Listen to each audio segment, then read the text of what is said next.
Olá, boa noite a todos, sejam todos muito bem-vindos a mais um Androcenter Convida, a nossa conversa semanal de andrologia e de medicina sexual. A Lina já está chegando aqui com a gente. Oi! Olá, Lina, tudo bom?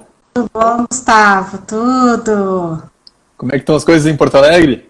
Tão bem, graças a Deus não tá tão frio hoje, né? Geralmente anda fazendo uns frios horrorosos, mas hoje tá bem gostoso. Enfim, vamos começando, o pessoal já está chegando, então mais um Androcenter Convida. O Androcenter Convida é a nossa conversa, sempre que possível, semanal, nas terças-feiras, onde a gente fala a respeito de infertilidade masculina e questões de medicina sexual. Então queria explicar a todos aí também que essa nossa conversa, eu sempre faço um disclaimer no início das nossas conversas, dizendo que essa conversa ela não substitui em nada a consulta com o profissional e especialista. No Androcenter Convida de hoje a gente vai ter a grata satisfação de contar com a presença de uma colega psicóloga lá de Porto Alegre, e essa nossa colega ela é psicóloga, especialista em terapia de casal e de família, ela é mestre em sexologia e doutora em psicologia. Ela é membro da diretoria da Sociedade Brasileira de Sexualidade Humana e ela é coordenadora da especialização em sexologia da clínica do CEF, que é o Centro de Estudos da Família e do Indivíduo. Doutora Lina Weinberg. Doutora Lina, seja muito bem-vinda ao Androcenter Convida. Eu queria que você falasse um pouquinho de você para os nossos espectadores, para aquelas pessoas que ainda não conhecem você, e explicasse um pouquinho a tua atuação dentro dessa área da sexologia. Eu trabalho, na verdade, desde a graduação com sexualidade, né? Então, desde a graduação, comecei fazendo estágio, avaliando indivíduos, né, para resignação de gênero, né, e com terapia sexual. Meu mestrado em sexologia no Rio de Janeiro foi bem específico, já na área.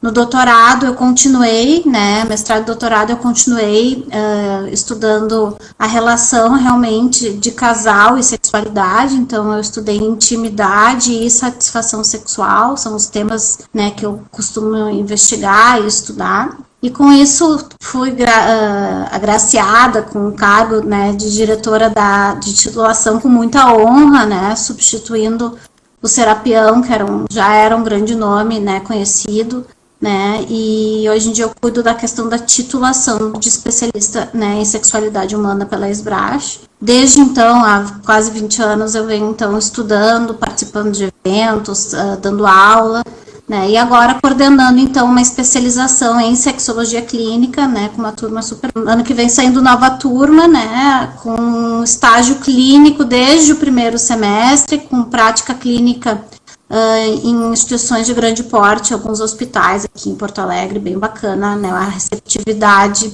né, dos colegas, né, para os nossos estágios. Então, a temática das fantasias sexuais, do erotismo, né, da conciliação desse erotismo com o relacionamento de intimidade, é um tema que eu tenho abordado bastante há algum tempo. E a gente observa, né, tanto a questão da SBRASH quanto da ABES, né, essa parte da medicina sexual e da saúde sexual vem cada vez ganhando mais importância, né, na nossa sociedade, né. É a busca das pessoas por uma qualidade de vida, e dentro dessa qualidade de vida, a qualidade da parte sexual da vida da pessoa é muito importante, né. Então, sempre no começo dessas nossas lives, Lina, eu tento contextualizar o tema, explicando qual que foi a nossa motivação em abordar esse assunto. Então, a função sexual dos indivíduos, ela está cada vez mais ganhando importância no contexto da qualidade de vida. Em conjunto com o trabalho, com a família e o lazer, o sexo compõe um dos pilares da qualidade de vida. Isso segundo a Organização Mundial da Saúde. Desse modo, a manutenção de uma qualidade de função sexual ativa e satisfatória até idades mais avançadas, está cada dia mais sendo um objetivo das pessoas. E as relações monogâmicas, elas são ainda uma regra entre os casais da nossa sociedade. E com o passar do tempo pode acontecer da redução do interesse sexual entre esses parceiros. E como manter a qualidade e o interesse sexual pelo mesmo parceiro e pela mesma parceira até fases mais avançadas do nosso relacionamento? Diversificar o repertório sexual do casal pode ser uma boa estratégia na manutenção desse interesse sexual. Mas como que isso funciona, né? Como levar adiante essa diversificação Então, essas são algumas perguntas que a gente vai tentar responder nessa nossa conversa de hoje.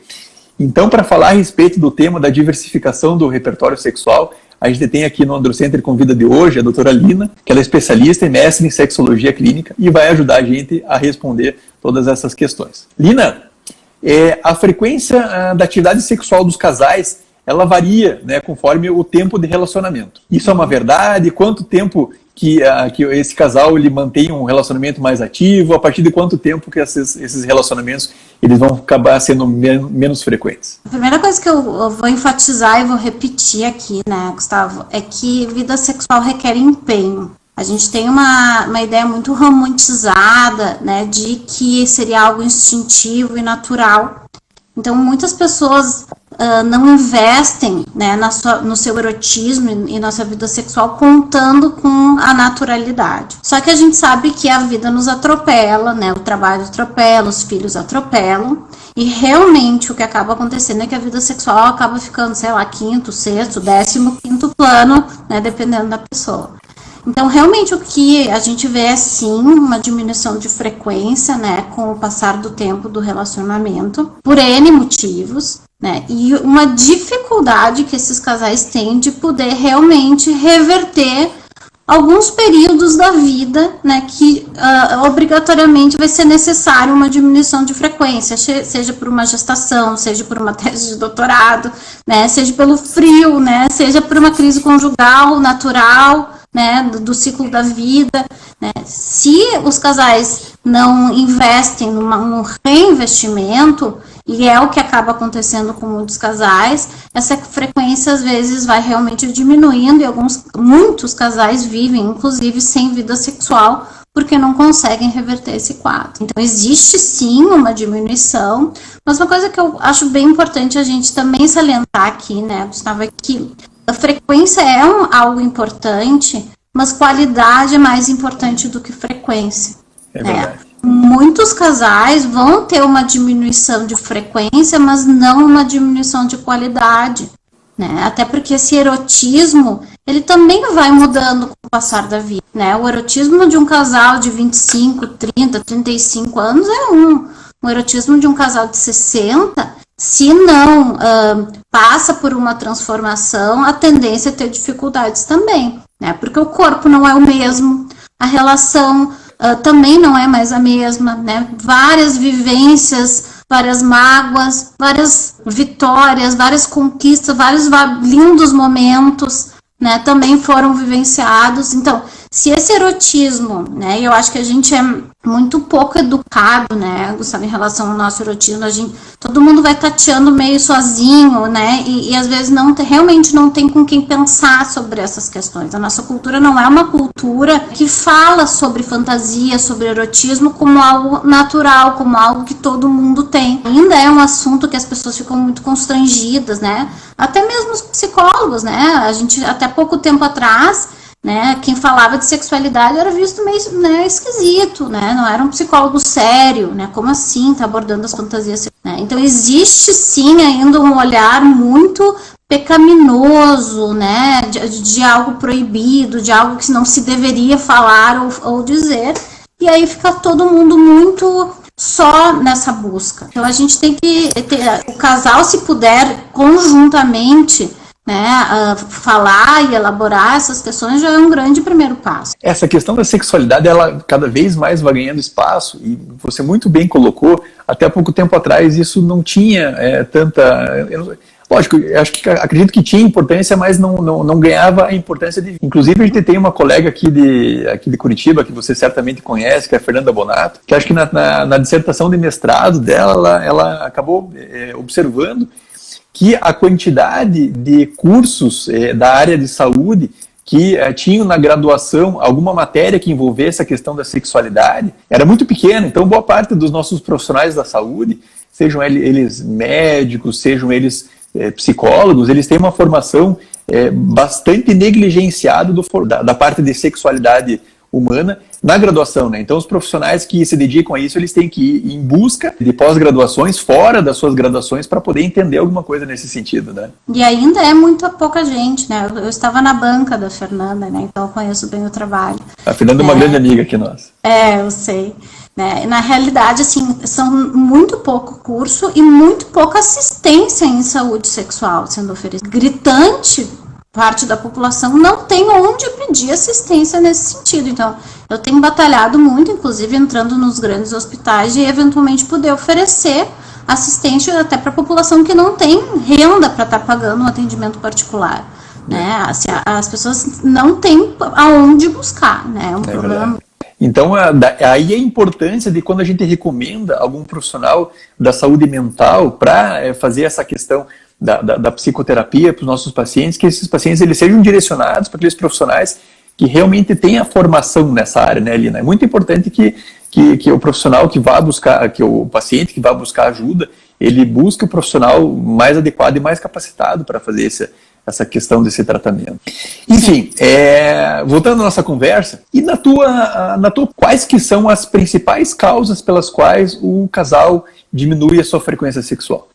Eu não tenho a menor dúvida que é falta de diálogo e falta de explorar, se conhecer, né? Porque a grande questão, né, é que esse mundo da fantasia, ele é difícil da gente admitir até pra gente mesmo, porque as fantasias, às vezes a gente não tem muito orgulho daquilo que a gente fantasia, né? Às vezes a gente não tá tão confortável, né, em imaginar aquela cena, né? Até porque até pouco tempo atrás, né, Gustavo, assim, existia uma mentalidade de que aquilo que a gente fantasia, a gente de fato quer colocar em prática, ou de fato denuncia alguma faceta da nossa personalidade ou de quem a gente é.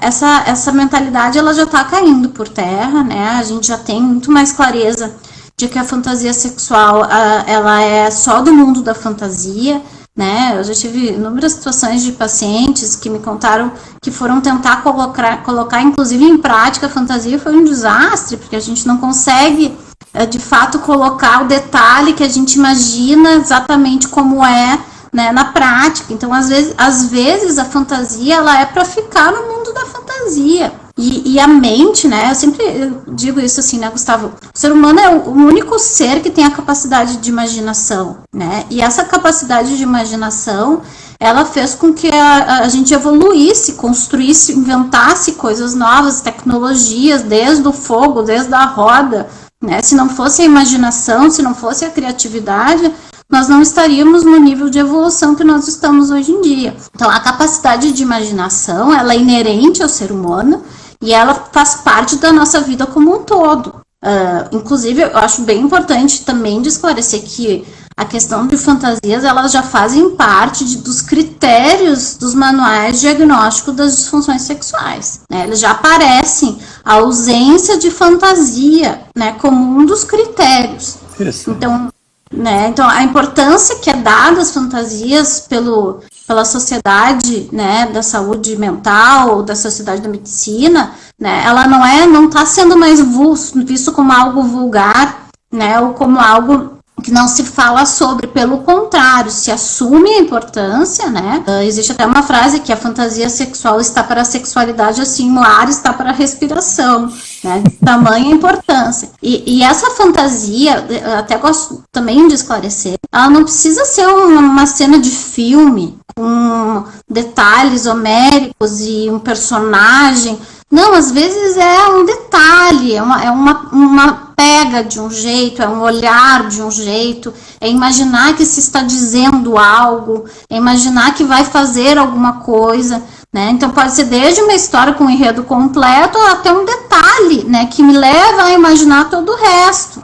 Quando a gente fala em fantasia, e eu sou muito clara em relação a isso, ninguém consegue, né, Gustavo, ter relação 60 anos com a mesma pessoa, total, real e absoluta que tá ali. Todo mundo faz algum ajustezinho mental, imaginando que mais isso ou mais aquilo, né? Porque este mundo da fantasia, ele é ele é particular.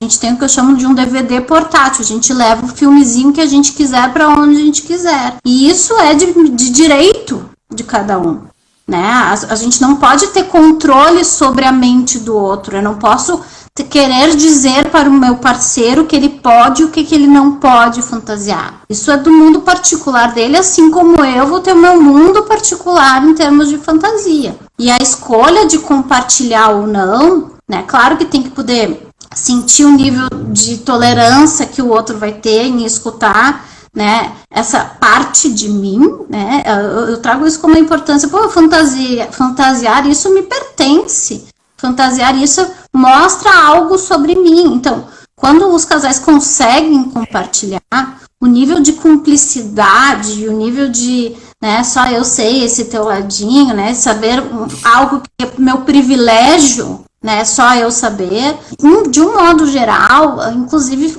aproxima os casais, tá? Tem até um estudo de um grupo aqui que fez uma pesquisa exatamente nisso, né? Se os casais compartilham, aqueles que compartilham foram indagados, se colocaram em prática, né? Aqueles que não colocaram em práticas foram questionados se isso prejudicou ou favoreceu o relacionamento. Mesmo não tendo colocado em prática, porque tem que se considerar essa possibilidade quando se compartilha, né, o casal se mostrou mais próximo e mais íntimo. Então, às vezes, o compartilhar não é, né, propor colocar em prática. Sim, e boa parte das vezes, inclusive as fantasias, elas ficam muito mais na imaginação do que são colocadas na prática, né? Existem algumas estatísticas que mostram que das fantasias sexuais das pessoas, menos de 1/3 das fantasias elas são realmente colocadas na prática, né? Então tá aí até talvez tentando responder, ou então nesse contexto dessa nossa live de hoje, né? Como que a gente consegue levar isso adiante, né? Já que boa parte das fantasias que a gente tem, elas não são levadas para frente, né? Como é que a gente pode tentar, de um modo mais prático, assim, levar para frente toda essa ideia? Às vezes é incorporar um detalhe, né, Gustavo, assim, que me remeta àquilo, não precisa revelar a cena inteira, né, é um objeto, é uma música, é um tom de voz, às vezes é um detalhe, né, que no meu mundinho eu vou fazer todo o resto da cena. De um modo geral, os casais também, em termos de práticas sexuais, até por segurança, para não correr o risco, né, de perder a ereção ou de fazer algo que o outro não gosta, né, acabam seguindo um script, né, de roteiro. A gente começa assim, depois faz assim, depois faz assado, né? Então, assim, o roteiro funciona, beleza, já sabe como ele gosta, já sabe como ela gosta, mas esse roteiro muito padronizado, né, e muito comum, também vai fazendo com que se perca um pouco da graça, né, do seduzir, do conquistar, né. Então, essa liberdade, eu costumo dizer, essa preocupação com a diferença que eu digo do jogo e da brincadeira, né. O jogo, a gente tem regras claras e tem um objetivo onde se quer chegar, né. Então, e às vezes, inclusive, tem ganhador e perdedor.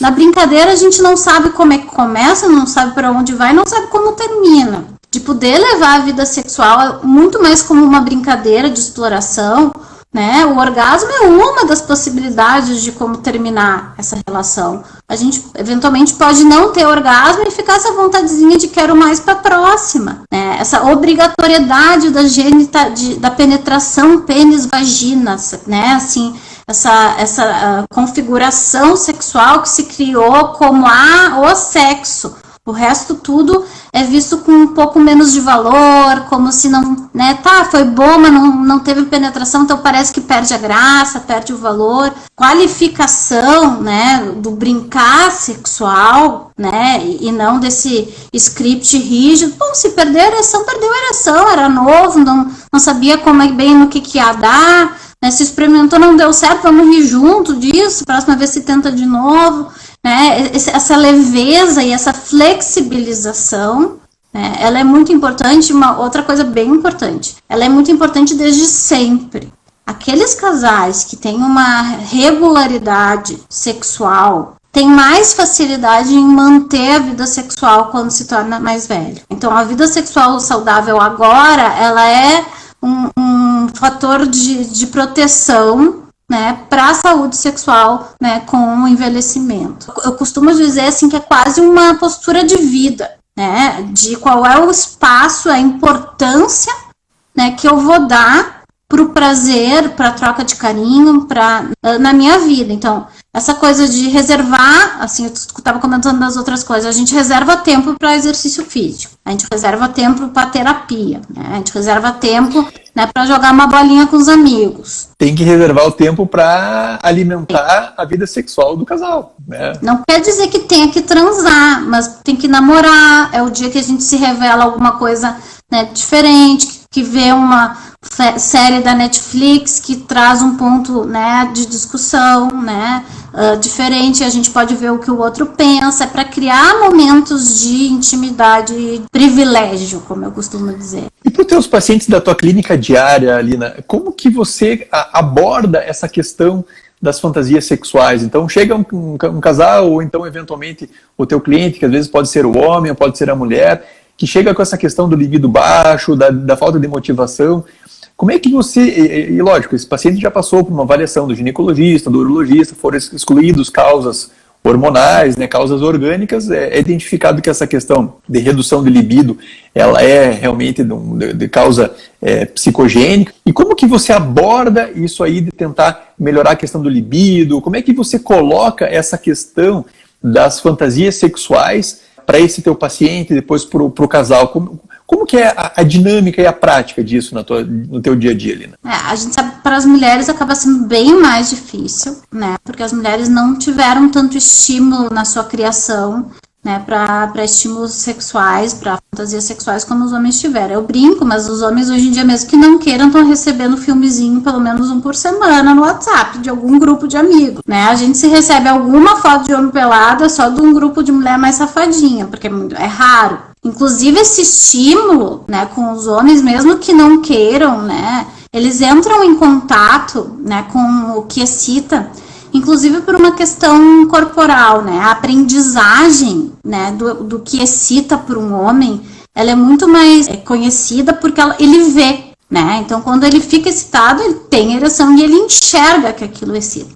Então o registro, né, de aprendizagem do que excita é muito mais claro para os homens. As mulheres não têm esse feedback tão claro como os homens têm, então a aprendizagem ela também não é tão clara, né, para as mulheres poderem ter certeza, né, de que aquilo excita e de poder ter esse registro. Por outro lado, o fato das mulheres não terem essa aprendizagem tão visível, né, elas ficam com uma capacidade muito mais difusa e muito mais ampla de repertório, né? Os homens no fim acabam buscando aquilo que funciona, né? Já sabe que aquilo funciona, então busca aquele tipo de estímulo e ficam mais presos a esse tipo de estímulo porque já sabem que aquilo funciona. Tem alguns estudos que mostram, né, que as mulheres têm até pela capacidade empática mais treinada nas mulheres, graças a Deus isso está mudando, os homens estão cada vez melhores nesse sentido, né, as mulheres são capazes de se excitar, inclusive com uma cena homossexual masculina, né, ou seja, que o corpo dela nem participa, mas ela consegue se excitar, né, com a excitação dos outros. Os homens não conseguem com tanta facilidade. E também porque o período para a mulher se excitar, ele é muito maior do que para o homem. Então, para o homem, às vezes, basta uma imagem, né? Às vezes o próprio desejo, às vezes algum estímulo rápido, o homem já vai ter a ereção, né? Já para a mulher não, né? A mulher precisa daqueles 10 a 12 minutos do estímulo, né? Daquela conversinha, né, desde sempre, né? Explicar para o público por quê, né, Gustavo? Assim, a região genital feminina, ela é toda muito mais espalhada, em termos para irrigar todos aqueles vasinhos daquela região que é toda muito mais espalhada, leva mais tempo. Os homens têm que encher o corpo cavernoso, entrar o sangue ali, é um caninho, né, basicamente, né, que com força e vai irrigar com mais facilidade. Então não é porque as mulheres, em termos de desejo, são mais lentas, não, né? É por uma questão fisiológica. Tem uma questão fisiológica associada, né? Exatamente. Né? Eu gosto de explicar isso para os homens, para eles não achar que é firula das mulheres, né? Para eles entenderem que isso realmente é algo que leva tempo para irrigar, né, a região genital e por isso demora mais tempo para elas se excitarem também. Você estava me perguntando como é que eu faço, né? Assim, com algumas mulheres o trabalho é mais difícil, porque às vezes elas chegam sem ter nenhum indício, né, do que excitam, nunca se questionaram, nunca buscaram, né? É assunto muito difícil.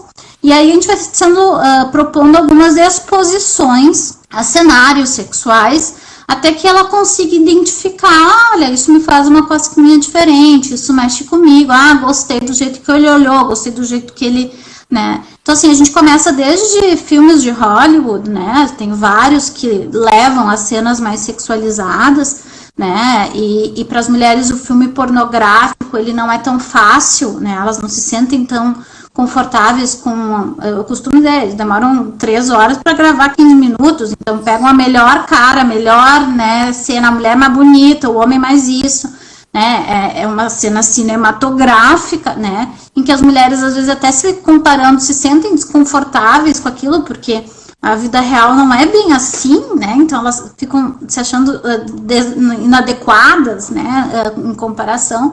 Mas, em geral, elas não ficam muito confortáveis, então a gente vai por outras vias, né? Seja por filmes normais, a gente tem várias séries do Netflix e Prime agora, inclusive com sexo explícito, né? Assim, não, nem tão sutis assim, né? Então a gente também utiliza, eu digo biblioterapia, porque antes a gente usava muito livros. Começava, né, com livro, né? Antigamente as indicações eram Antigamente, né? Era leituras mais picantes e tal, né? Hoje em dia a gente tem a facilidade, né? A gente tem a facilidade dessas mídias, né?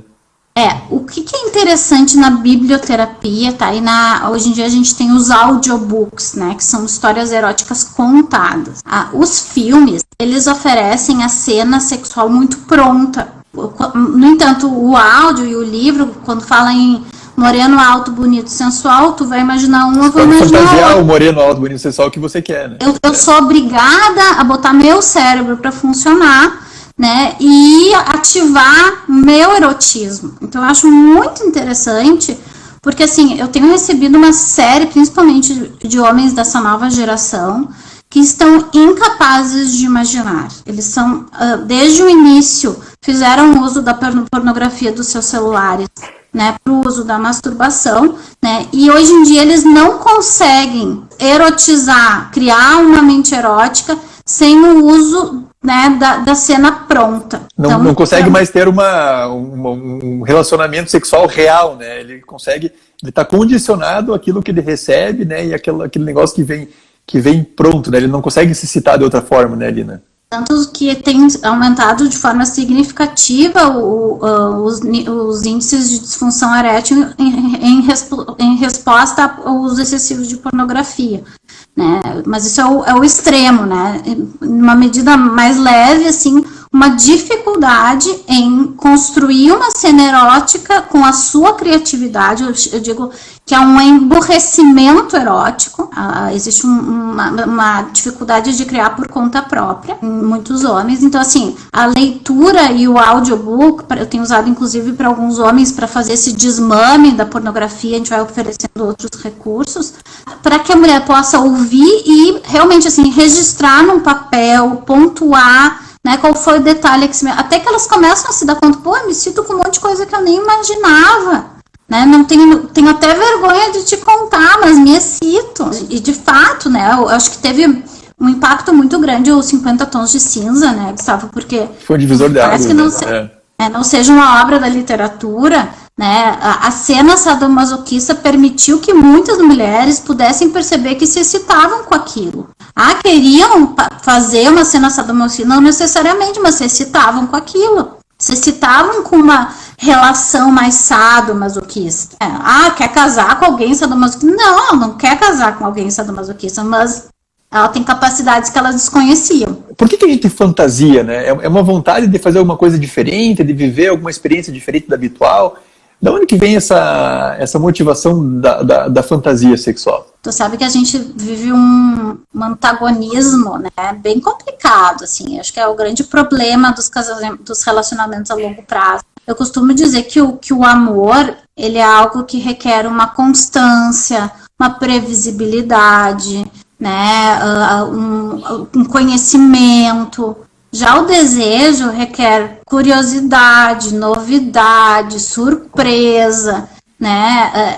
É quase uma linguagem diferente. E nossa cultura inventou de botar os dois no mesmo pacote, né? Sendo que eles têm necessidades diferentes. Então, na verdade, a relação de amor, né? Ela é uma relação que, de certa forma, se for mal manuseada, ela vai realmente estragar com o desejo. A questão do desejo, a gente requer ter um pouco mais de criatividade, de Por que os casais precisam, eu brinco, de sair de uma lua de mel, né, por ano, para se enxergar num local diferente, né, de poder ir para o México e se imaginar mais latina, né, de poder ir se incorporando, e a gente traz depois o México um pouquinho para cá também, para que a gente possa ir oferecendo essa novidade, essa curiosidade, que sim, o desejo sexual requer, né, o desejo, ele precisa que haja algo a ser desejado, né? Quando a gente já conquistou esse algo, a gente não tem o que desejar. É por isso que é tão importante assim que os casais entendam a importância deles não serem tão simbiotizados, assim, que sejam dois indivíduos, que tenham autonomia, né, que tenham individualidades, aqueles casais que trabalham juntos, dançam juntos, fazem academia junto, comem junto, não há o que desejar, não há o que conquistar, né? E como que a gente consegue alimentar essas fantasias, esses desejos sexuais no nosso dia a dia? O que você orienta para os teus pacientes? Primeiro, eu acho muito importante essas questões que eu estou comentando agora, assim, de individualidade. É importante que ambos tenham coisas para contar, né, que sejam vistos, né, em lugares em que o outro não faz parte, né. Tem um capítulo muito bom do Sexo no Cativeiro, da Esther Perel, que é o papel do terceiro, né. Ela não sugere que de fato haja uma sedução do terceiro, mas o fato de a gente achar o nosso parceiro ou nossa parceira interessante, que inclusive pode vir a interessar alguém, ou de que eventualmente pode se interessar por outrem, né, faz com que a gente tenha que conquistar, que a gente tenha que mostrar que a gente agrada, né, um presentinho, uma lembrança, um carinho, né. Tem casais que literalmente passam a viver de um jeito, que são, né, dois parceiros de vida, não tem nada de sedução, nada de carinho. Então, assim, esse investimento, né, em alimentar a relação, ela é importante, né? Mas também acho importante aceitar a nossa limitação humana, né, de que a gente precisa ver uma série juntos que tenha, de repente, algo mais picante, né, de poder criar cenas ou uma brincadeira diferente, fazer uma massagem que a gente nunca fez, poder ter um joguinho. Quer incluir brinquedo erótico? Isso é muito particular, mas por que não, né? Então, assim, fazer aquele descobrimento, e descobrindo coisas diferentes juntos, né, diferentes sensações, né, e explorando, um explorando um pouco mais o corpo do outro, explorando as sensações, o que o outro... Aqui, para isso, tem que ter muita confiança, né, Gustavo, porque muitas dessas coisas vão dar errado, né, assim, né, quando a gente arrisca, né, quando se experimenta, experimentou um gel que foi, né, começou a arder demais, né, não deu certo.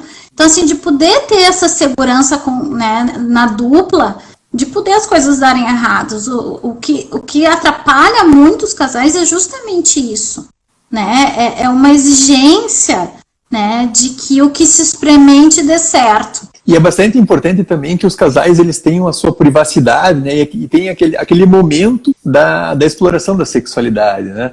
É muito frequente que a gente veja essa questão da sexualidade ficar talvez em segundo plano, assim, quando tem um filho pequeno, né? Então, às vezes, até a falta de privacidade, né? Menos pequenos, né? Às vezes tem gente que veio do interior, não tem família, né, por perto para dar suporte, para poder ficar sexta, sábado de noite com o filho, para poder namorar, né, e aí contrata a babá e a babá fica junto com o filho dentro de casa, né, então às vezes realmente os apartamentos pequenos também não dão muita privacidade, né, então assim, claro que eu acho que tem um período de vida ali que é mais difícil realmente, mas eu vejo assim, até algumas parcerias entre alguns casais que se dão muito bem, né, que um dia o filho vai dormir na casa deles, outro dia o filho vem, os casais às vezes nem falam, mas entenderam, né, que vão dar uma mão um pro outro casal ficar sozinho, né, assim, de poder construindo, né, essas relações para que sim, a gente possa ter esses momentos de privacidade, tem que se construir isso não vai acontecer naturalmente, né, as crianças por elas vão ficar sempre perto da mãe e do pai. E até isso, né, o meu filho, quando a gente deixa na avó e no vô, eles dizem, pra mãe e pro pai ficar um pouco sozinho, né? Ele fala claramente. Entender a privacidade do casal, né? Você sabe que há algum tempo atrás eu atendi um paciente que ele estava se queixando de uma disfunção sexual, tudo, e conversando, a principal queixa dessa alteração da intimidade do casal era que ele morava junto com o filho, junto com o neto, e ele tinha muito medo de que o neto viesse para a cama do casal, né, durante a noite, né, e por conta disso aí eles ficavam inibidos de ter um relacionamento. Por quê? Porque o netinho sempre dormia junto com eles, né? Então essa questão de você ter essa privacidade, você ter esse momento com a tua esposa, com o teu marido, né, esse momento íntimo, onde ninguém vai interferir, até mesmo para você poder fantasiar, para você poder ficar bastante à vontade em fazer tudo aquilo que você tem vontade, né? Há uma preocupação muito grande. O que eles vão pensar se imaginarem que a gente está transando? Né? Assim, é um tabu enorme ainda, né? Vão imaginar que estão namorando. E sim, são adultos, né? Deixa eles vendo um filme na sala, tranca a porta e vão namorar. Que horror, vão pensar que a gente está transando. Então, exatamente, que legal, a mãe e o pai se gostam e querem ficar sozinhos. Claro, não tem que assistir, não dá para ser uma gritalhada, né? Não pode ser algo assim. Mas sim, pode acontecer. A mãe e o pai vão lá, né, ficar sozinhos um pouquinho, vocês vão ficar vendo um filme aqui. Não tem problema nenhum, né, para uma criança imaginar, né, que pai e mãe, chega e tá trancado, agora não dá, volta mais tarde, né? Não tem problema nenhum de uma criança imaginar, né? No começo da nossa conversa, você tinha falado a respeito das fantasias, né, que existem diversos tipos de fantasias, né, e existem fantasias as quais a pessoa acaba tendo um pouco de vergonha da fantasia, então aquela fantasia que a pessoa não se orgulha de ter, né? Isso existe. Como é que lida com isso? Como é que você tenta propor isso aí para a tua parceria, ou se você fica só na tua mente? Como é que a gente lida com isso tudo? Não há uma obrigatoriedade de ter que contar, né? Eu acho que às vezes quando conta perde a graça, né? Eu acho que tem um pouco isso, né? Mas assim, eu acho que a primeira coisa é perguntar: por que não pode se excitar com isso? Não mergulho, mas ok, não tá fazendo mal pra ninguém, né? É o teu barato, né? É o que tu curte, né? Então, assim, primeiro a gente também se autorizar um pouco, assim, né? Ok, nesse meu mundinho é assim, eu funciono assim, e ok, não tô fazendo mal pra ninguém, inclusive me ajuda a transar melhor. Com quem, não importa, né? O como não importa pro outro. O compartilhar, como eu disse, a gente tem que ter a sensibilidade de ver se a parceira ou o parceiro vão ficar muito chocados com aquilo, ou seja, que vai, né, trazer uma crise conjugal, ou se existe uma segurança tal, inclusive de contar esse lado meu lado mais vulnerável, né? Esse lado que é mais delicado para mim. Se um casal consegue, né, compartilhar até esses lados mais delicados, poxa, olha a cumplicidade disso. Mas é claro, a gente sabe que, assim, a cultura é muito dura, né, nesse sentido, assim, todos nós não... alguns contam, fica um desconforto por um tempo e depois incorpora, vê que não tem problema nenhum. Mas isso também é uma educação em relação à fantasia sexual, né, sabe, assim, da gente se autorizar a fantasiar, né, a deixar fluir, a perceber, né, as mulheres, assim, não assumem, né, muitas mal se tocaram, né, até a adolescência, né, por causa de uma educação mais rígida. Então, assim, existe uma necessidade de educação, né, o atendimento em terapia sexual, às vezes, é um pouco isso, assim, é de autorizar mais as pessoas, né, de mostrar que não tem nada de errado, de que todo mundo fantasia, e sim, nem sempre é algo que se orgulha. Teve uma chamadinha que eu coloquei lá no Stories agora há pouquinho, que eu acho que boa parte das pessoas que estão aqui estão esperando talvez até essa resposta. Fantasiar com outra pessoa que não a nossa parceria é traição? Eu costumo dizer que quem a gente pensa que é para querer controlar o que o outro pensa. Né? Se for para transar melhor com a pessoa, se o acordo for monogâmico, como tu bem colocou no início, a gente é livre, a gente não pode, né, ter essa pretensão de querer controlar. O fato dele imaginar, seja quem for, não significa que isso vai aumentar a vontade dele de estar lá. Ele fantasiar, seja... E de novo, não imaginem que a pessoa está transando com a pessoa total, real e absoluta que está ali, por mais que ame. Eu tenho casais assim que realmente preferem imaginar a sua própria esposa, né, ou o seu próprio marido. Né? É com ele e com ela que quer imaginar. Tranquilo, mas é o ele e ela da sua mente.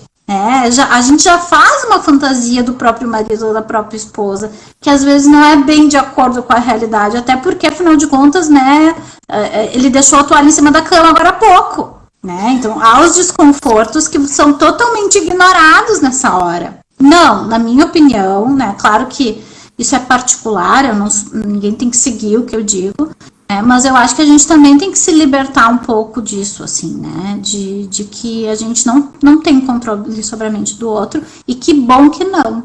Então, para as pessoas que estão em busca da nossa resposta, então, não é traição, podem ficar tranquilos.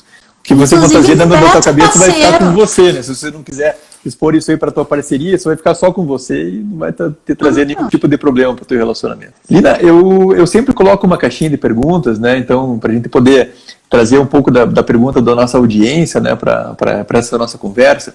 E eu costumo selecionar sempre 3 perguntas. Então, a primeira que eu coloquei, doutor, estou casado com a minha esposa há 8 anos. A cada dia tenho menos vontade de me relacionar com a minha esposa. Eu já fui ao urologista e ele falou que os meus hormônios estão todos normais. Nos últimos 2 anos, somos mais amigos do que propriamente um casal. O que podemos fazer? Tem alguma coisa a ver com o que a gente já falou, né? Com certeza, mas é bem comum, né, Gustavo? Assim, eu vejo muitos casais se perderem, né, durante a vida e acabarem sendo ótimos pais juntos, são parceiros de viagem, são bons resolvedores de problemas juntos, mas perderam a mão, como eu digo, assim, né, na questão do erotismo, né? E aí requer investir mesmo, assim, né, de poder, desde começar a se beijar de novo, né, de poder se fazer uma carícia em momentos não sexuais, mas que seja uma cafungada com mais gosto e lembrar a mente. Porque uma coisa que é bem importante, quanto menos sexo se faz, quanto menos sexo se pensa, menos sexo se quer. Né? Tudo que a gente deixa mais ativado na mente, ela, né, aciona mais rapidinho também, uma questão sináptica. Tem uma retroalimentação positiva, né? Quanto mais sexo você faz, mais você tem vontade, né? É um mecanismo de recompensa mesmo, né, Lina? De recompensa e de ativação cerebral, tudo na vida, né? Quando você está grávida, só se enxerga a mulher grávida. Quando você está fazendo vestibular, só se enxerga o vestibular. Porque a temática está mais ativada e ela aciona mais rápido para aquilo também. Então, a gente tem que, de novo, acionar a mente erótica. A gente tem que provocar a mente erótica, desde poder usar um desses recursos que a gente está conversando aqui, né, de vídeos, áudios, leitura. Gosto muito de quem tem a habilidade de escrever um conto erótico, né, como recurso também, né, e de poder, aos pouquinhos, reerotizar essa relação fora da cama. O que acaba acontecendo com muitos casais, isso é algo muito prejudicial, né? É que só diz que ama, só beija de língua quando vai pra cama. E aí, às vezes, uma aproximação mais afetuosa já é compreendida como querer transar e não como, né? E às vezes o outro não tá no clima, né? E vão cada vez empurrando mais o outro para esses tipos de demonstrações, porque às vezes é só nesse momento mesmo que o outro procura. Não se dá nem chance mais para algo acontecer, né? Então, de poder deixar esses momentos acontecer sem que tenha que levar a lugar nenhum, né? Para que a nossa mente comece de novo, né, a pensar sobre isso, né? O beijo, né? Tem casais que depois passam só a se dar aquele beijinho de vó e vô, né? Esquecem de beijar com vontade, com gana, né? Eu tenho uma frase que eu gosto muito sobre o beijo, que é que o beijo é a promessa do que está por vir. Então, se dá um beijo bom, promete alguma coisa boa na sequência, né? Pelo menos põe imaginação para funcionar, né? Quando se beija com vontade, a gente consegue começar a imaginar. Quando se beija meio sem vontade, também não se entra muito no jogo. A sugestão é: se esforce, requer empenho, requer dedicação. Né? Não é algo que os dois sentados no sofá vendo televisão, né, vai acontecer.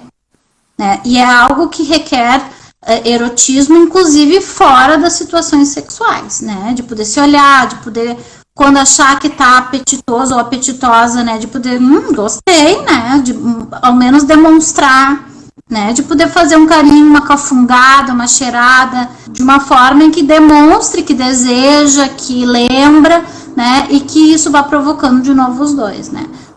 Mas requer, como eu disse, dedicação e empenho. Segunda pergunta, sou casado há 10 anos e algumas fantasias sexuais me aguçam a imaginação, mas tenho medo de ser mal interpretado pela minha esposa. Doutora Lina, as mulheres gostam de fantasias sexuais? Essa é uma pergunta para o público feminino aí, né? Manda ela assistir depois o vídeo dessa live, né, para poder refletir. Às vezes ninguém parou para refletir sobre fantasias, não se falou sobre fantasias, né, é um assunto polêmico, né, mas sim, mesmo, talvez elas nem saibam, mas todo mundo fantasia, as mulheres também gostam de fantasia. E o quanto isso vai poder ser incorporado ou não é uma negociação do casal. Tu pode eventualmente contar e ela dizer, olha, para mim é inviável, né? Eu não vou me sentir bem nessa situação, desculpa, né? Ok, né? Não tem problema. Ela não é obrigada a ter que colocar em prática só porque é compartilhado, né? Agora, às vezes, por exemplo, pode só botar um detalhe disso e o resto totalmente segue por conta. Agora, claro, tem que conhecer se é uma esposa muito... né, religiosa, né, de que vai se sentir chocada com aquilo, que não tem uma visão, né, de fantasia sexual como algo favorável, né. Claro que eu acho que tem que ver muito dentro do contexto, por isso que eu não digo verdades absolutas em relação a isso, mas assim, uma boa conversa sobre fantasia, sobre como ver, como não ver, né, perguntar qual é a dela, se ela tem, né, e ir sentindo se há abertura ou não, né, a gente trabalha com casal, às vezes não tem como, realmente, né, acho que tem que conhecer a sua esposa para saber, né.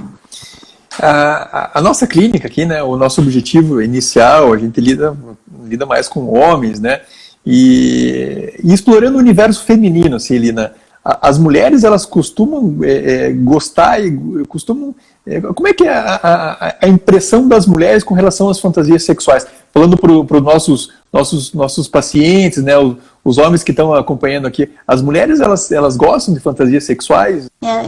Costuma ser diferente o tipo de fantasia, né, Gustavo? Assim, as mulheres têm uma fantasia muito mais de intimidade, de amor, né, de se sentir muito desejada. Eu costumo dar a dica, eu também atendo muito mais homens, porque eu tenho mais urologista que me encaminha. Se tem uma dica, assim, para os homens, se tem algo que excita as mulheres, é elas se sentirem muito valorizadas, né, muito desejadas. Esse é quase universal, assim, em termos de o que poderia excitar as mulheres, né. E quando eu falo de fantasia, eu quero até deixar uma claro, não é necessariamente montar um cenário. E sim, elas vão ter as suas próprias fantasias, mas em geral não são as mesmas que os homens, né? Claro que eu acho que tem mulheres que estão mais, né, pro game, né, vamos dizer assim, de uma forma mais forte, né, mas outras não, outras vão ter uma noção de sexualidade mais ligada à intimidade, ao romance, né? Então a gente tem que conhecer com quem a gente está lidando para saber que tipo de fantasia dá para se incorporar ou não. Inclusive a própria manifestação, né, do homem se preocupar com a questão do desejo feminino, do homem propor alguma coisa diferente, de fazer um elogio, de dar um presente, né, de chegar em casa com uma lingerie, chegar em casa aí com um gel de massagem, alguma coisa assim. Inclusive assim, um estudo super interessante que foi feito numa pracinha, né, em que as mães levam seus filhos, né, para pracinha. E de repente aparece um pai super cuidadoso, né? Obviamente um pai bonito, né? A mulherada ficou toda atiçada, porque elas viram o cuidado, né, que aquele homem tinha com aquela criança, e claro, imaginaram com elas também. Então, assim, um pai cuidadoso, carinhoso, né? Isso ativou, né, a excitação, né, das mulheres. Então, vejam só, não é nada algo necessariamente sexual, né? Existe até uma brincadeira que eu acho que está caindo por terra, porque eu tenho visto cada vez mais homens também muito ligados à questão da intimidade, precisando da intimidade para estar confortável na situação sexual, né, mas de que as mulheres precisariam de intimidade para ter sexo e que os homens precisariam de sexo para se sentirem íntimos, né, seria uma visão simplista, né, da diferença entre homem e mulher, né, e honestamente, né, eu acho que está caindo um pouco por terra, porque eu vejo homens, eu digo homens Basson, né, que a questão da intimidade, né, pela Rosemary Basson, foi vista como um fator importante para o desejo sexual feminino, mas eu tenho visto muito homens Basson, né, em que a intimidade é um fator super importante para o desejo sexual deles também. E uma terceira pergunta que eu selecionei aqui, não consigo mais ter relação sem fantasiar situações específicas na minha mente. Como me livrar disso? Eu não acho que ele tem que se livrar disso, tá? Assim, se funciona para ele, maravilha, né? Mas essa restrição a apenas estas fantasias é o que se torna um pouco preocupante, né? A gente tem que ajudar esse indivíduo a eventualmente se expor a outras situações e ver o barato de outras situações, né? Toda a atividade sexual que fica muito restrita a isso ou aquilo, né, ela se torna um ato de preocupação, né, assim, não há por que se livrar delas se estão funcionando, a questão toda é realmente, assim, de poder se permitir, né, ver o barato, né, de outros pensamentos e de outras fantasias sexuais, né. Talvez tentar explorar um pouco mais a curiosidade do próprio relacionamento, alguma coisa de diferente, assim como você colocou, né?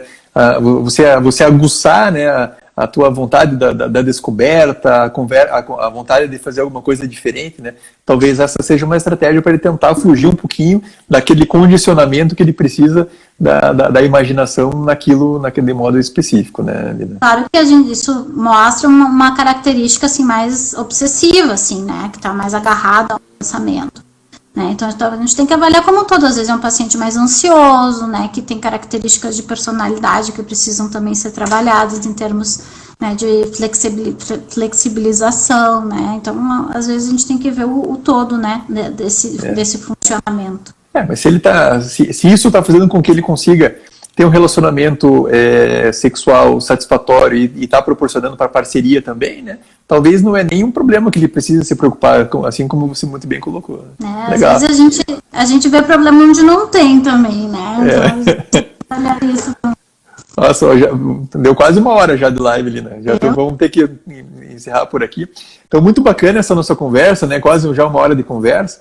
E nesse finalzinho eu sempre deixo um tempo para o nosso convidado tecer as suas palavras finais, né? E falar alguma coisa que a gente acabou ainda não abordando. Eu queria que você ficasse à vontade e tivesse tempo agora para você, Lina.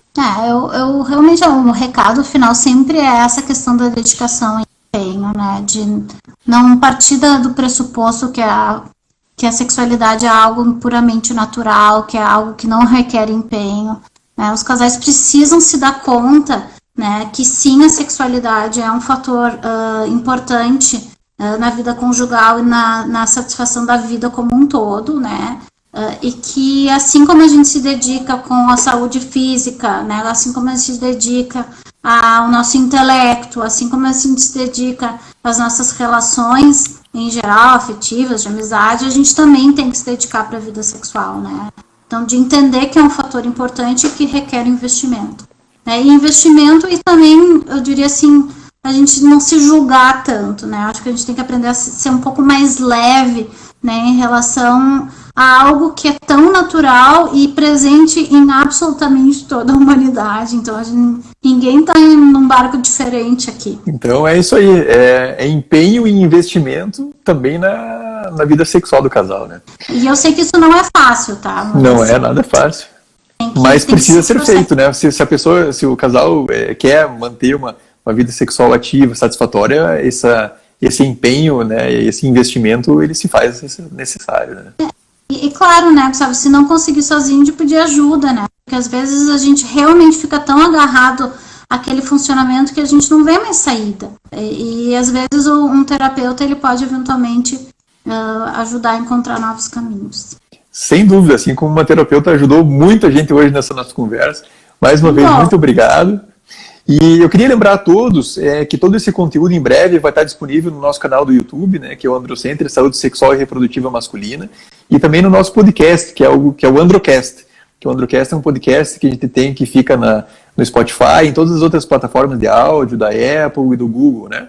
E todos os links dessas nossas plataformas estão todos no Linktree da bio do Instagram, lá da @redeandrocenter, e também desse Instagram que a gente está fazendo live aqui de hoje.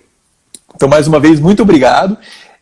O Androcenter convida, ele vai ter aí um intervalo de mais ou menos umas 3 ou 4 semanas, agora para as férias de julho, né, que a gente vai precisar também dar uma descansadinha e a gente retorna em agosto. Lina, muito obrigado mais uma vez, uma boa noite a todos e uma ótima semana. Um prazer, uma boa noite a todos, espero ter sido útil o conteúdo para todo mundo, uma boa noite. Sem dúvida, é um conteúdo que vai ficar à disposição e que as pessoas vão se beneficiar bastante. Obrigado mais uma vez, Lina. Valeu. Um abraço. Tchau, querida. Valeu.